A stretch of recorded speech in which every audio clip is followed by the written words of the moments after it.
एक गाना जिसे पहले ठुकरा दिया गया, वही गाना बाद में इतिहास बन गया। और चौंकाने वाली बात यह है, दम और दम शुरुआत में आशा भोसले के लिए था ही नहीं। सोचिए, अगर उस दिन एक फैसला बदल जाता तो क्या आज ये गाना इतना आइकॉनिक होता। 1971, हरे रामा हरे कृष्णा, देव आनंद, जीरत अमान और एक अलग ही दुनिया, हिप्पी कल्चर। नेपाल की वादियों में शूटिंग चल रही थी और वहीं एक सोच जन्म ले रही थी। आर.डी. बर्मन को लगा इस फिल्म में एक ऐसा गाना होना चाहिए जो सिर्फ सुना ना जाए, महसूस किया जाए। उन्होंने आनंद बख्शी से कहा, कुछ ऐसा लिखो जो नियमों को तोड़ दे। और फिर लिखा गया, दम और दम मिट जाए गम। लेकिन असली खेल अब शुरू होता है दोस्तों। पहली आवाज़ जिसके लिए ये गाना सोचा गया, लता मंगेशकर। हाँ, वही आवाज़ जो हर दिल में बसी है। लेकिन उन्होंने मना कर दिया। क्यों? क्योंकि उनके लिए गाना सिर्फ धुन नहीं था, जिम्मेदारी थी। वो कभी ऐसा गाना नहीं गाना चाहती थी जो समाज की एक नेगेटिव साइड को ग्लोरीफाई करे। फिर नाम आया उषा उत्थुप। उनकी अलग भारी आवाज़ जो क्लब्स में गूंजती थी। देव आनंद खुद उन्हें लेकर आए थे और कहा था इनकी आवाज़ कुछ नया कर सकती है। सब कुछ सेट था, लेकिन तभी कहानी ने एक शार्प मोड़ लिया। अचानक आर.डी. बर्मन ने फैसला बदला और ये गाना दे दिया आशा भोसले को। और यहीं से मैजिक शुरू हुआ। एक गाना जिसे लेकर डर था कि ये बैन हो सकता है। खुद देव आनंद भी पूरी तरह कन्विंस नहीं थे, क्योंकि लिरिक्स बोल्ड थे और मैसेज कंट्रोवर्शियल। लेकिन रिस्क लिया गया और वही रिस्क इतिहास बन गया। दम और दम सिर्फ गाना नहीं रहा, वो एक रिबेलियन बन गया, एक जनरेशन की आवाज़ बन गया। यंगस्टर्स ने उसे अपनाया और आज भी ये गाना हर एरा में ब्रीथ करता है। और आशा भोसले, उन्होंने सिर्फ ये गाना नहीं गाया, उन्होंने अपनी पहचान लिखी।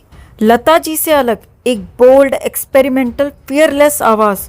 और यहीं वो मिथ टूट गया कि उन्होंने सिर्फ दूसरों के रिजेक्ट किए गानों से करियर बनाया। क्योंकि सच्चाई ये है, कभी कभी रिजेक्ट होना हार नहीं होता, वो बस एक नया रास्ता होता है।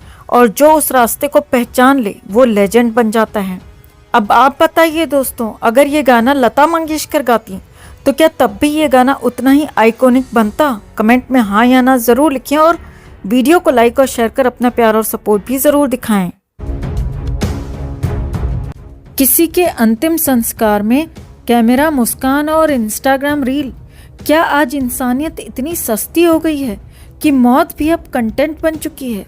एक तरफ एक महान आवाज़ हमेशा के लिए खामोश हो गई और दूसरी तरफ उसी खामोशी के सामने बन रही थी एक वायरल वीडियो। आज जो सामने आया है वो सिर्फ शॉकिंग नहीं, बल्कि कहीं न कहीं डराने वाला है। 12 अप्रैल एक ऐसी तारीख जिसने संगीत की दुनिया को अंदर तक हिला दिया। 92 साल की उम्र में एक ऐसी आवाज़ खामोश हो गई जिसने दशकों तक लाखों दिलों को धड़कना सिखाया। हर तरफ सन्नाटा था, आंखों में आंसू थे और दिलों में सिर्फ एक ही नाम गूंज रहा था। श्रद्धांजलि देने वालों की भीड़ उमड़ पड़ी थी। हर कोई अपने अपने तरीके से उन्हें याद कर रहा था। लेकिन इस गम के माहौल के बीच कुछ ऐसा हुआ जिसने लोगों को अंदर तक झकझोर दिया।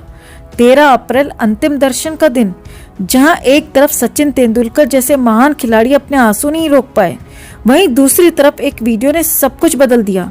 उस वीडियो में एक्ट्रेस मुमताज पार्थिव शरीर के सामने खड़ी हैं, चेहरे पर बड़ी सी मुस्कान, बालों में फूल, पूरा मेकअप, जैसे किसी इवेंट में आई हूँ।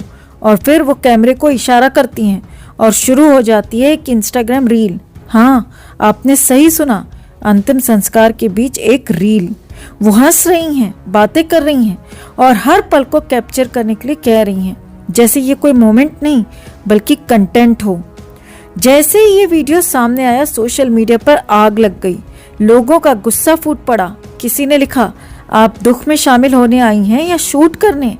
तो किसी ने कहा, इतना तैयार होकर कोई अंतिम संस्कार में आता है? एक यूजर ने तो साफ कह दिया, क्या भावनाएं भी खत्म हो चुकी हैं?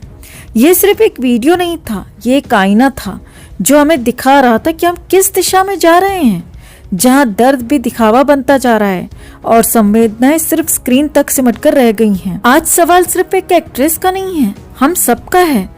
क्या हम भी धीरे धीरे ऐसे ही बनते जा रहे हैं, जहां किसी की आखिरी विदाई भी एक पोस्ट बन जाती है? अगर आपको लगता है कि कुछ चीज़ें आज भी पवित्र होनी चाहिए तो इस वीडियो को शेयर कीजिए, ताकि ये सवाल हर उस इंसान तक पहुँचे जो व्यूज़ के पीछे इंसानियत भूल रहा है। और अगर आपको भी लगता है कि मुमताज़ ने गलत किया तो कमेंट में गलत ज़रूर लिखिए।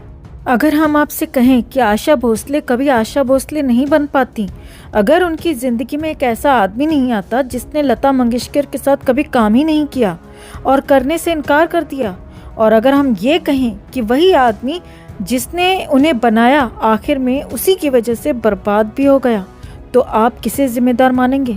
वीडियो में आगे बढ़ने से पहले कमेंट में एक बार आप अपने हिसाब से लिखिए, आपके लिए क्या महत्वपूर्ण है, प्यार या करियर? और वीडियो को लाइक और शेयर कर अपना प्यार और सपोर्ट भी ज़रूर दिखा दीजिए। तो एक ज़िद जिसने इतिहास बदल दिया। ये कहानी शुरू होती है एक ज़िद से, एक ईगो से और एक ऐसे फैसले से जिसने पूरी म्यूज़िक इंडस्ट्री की दिशा बदल दी। साल 1952 एक फिल्म बन रही थी, Aasmaan. Music director O P Nayyar, recording की पूरी तैयारी हो चुकी थी, ऑर्केस्ट्रा बैठ चुका था, स्टूडियो बुक था, बस इंतज़ार था एक आवाज़ का, लता मंगेशकर। लेकिन वो आई ही नहीं, न फ़ोन न मैसेज, बस खामोशी। क्यों? क्योंकि उन्हें पता चला जो गाना उन्हें दिया गया है वो हीरोइन पर नहीं, साइड एक्ट्रेस पर फिल्माया जाएगा। और बस यहीं से शुरू हुई एक ऐसी दूरी जो ज़िंदगी भर कभी ख़त्म नहीं हुई। ओपी नैयर को ये बात चुभी, इतनी गहराई से चुभी कि उन्होंने कसम खा ली, मैं लता मंगेशकर के साथ कभी काम नहीं करूँगा। अब सामने आती है एक टूटी हुई लड़की और एक ज़िद्दी गुरु। उसी दौर में एक लड़की थी जिसकी आवाज़ में दम था लेकिन पहचान नहीं। 3 बच्चों की माँ, टूटी हुई शादी और करियर लगभग खत्म। नाम आशा भोसले। उन्हें काम मिलता भी था तो सिर्फ ये सुनने को, थोड़ा लता जी जैसा गाओ, तुम गीता दत्त को कॉपी करती हो। सोचिए, जब आपकी खुद की आवाज़ ही आपकी नहीं रहती तो आप कौन होते हैं? तभी उनकी मुलाकात होती है ओपी नैयर से, और यहाँ से कहानी में आता है पहला मोड़। ओपी नैयर ने कहा, लता बनने की कोशिश मत करो, अपनी पहचान बनाओ। ये सिर्फ सलाह नहीं थी, ये एक क्रांति थी। और यहीं से हुआ एक नई आवाज़ का जन्म। ओपी नैयर ने आशा को सिर्फ गाने नहीं दिए, उन्होंने उन्हें गढ़ा। उनकी आवाज़ में जो खुरदुरापन था उसी को उन्होंने स्टाइल बना दिया। जहां बाकी सब शुद्धता ढूंढ रहे थे, वो एटीट्यूड ढूंढ रहे थे। और फिर आए वो गाने जो उस दौर में बोल्ड माने जाते थे। कैबरे सॉन्ग्स, फास्ट बीट्स, एक अलग ही अंदाज। लोगों ने कहा ये क्या है, लेकिन धीरे धीरे वही आवाज़ लोगों के दिलों में उतरने लगी। और फिर आया वो पल जिसने सब कुछ बदल दिया। एक नया दौर और एक नई जंग। फिल्म नया दौर, प्रोड्यूसर B.R. चोपड़ा। शर्त रखी गई, सारे गाने लता मंगेशकर गाएंगी। लेकिन ओपी नैयर ने साफ मना कर दिया, अगर मैं म्यूजिक दूंगा तो गाने सिर्फ आशा भोसले गाएंगी।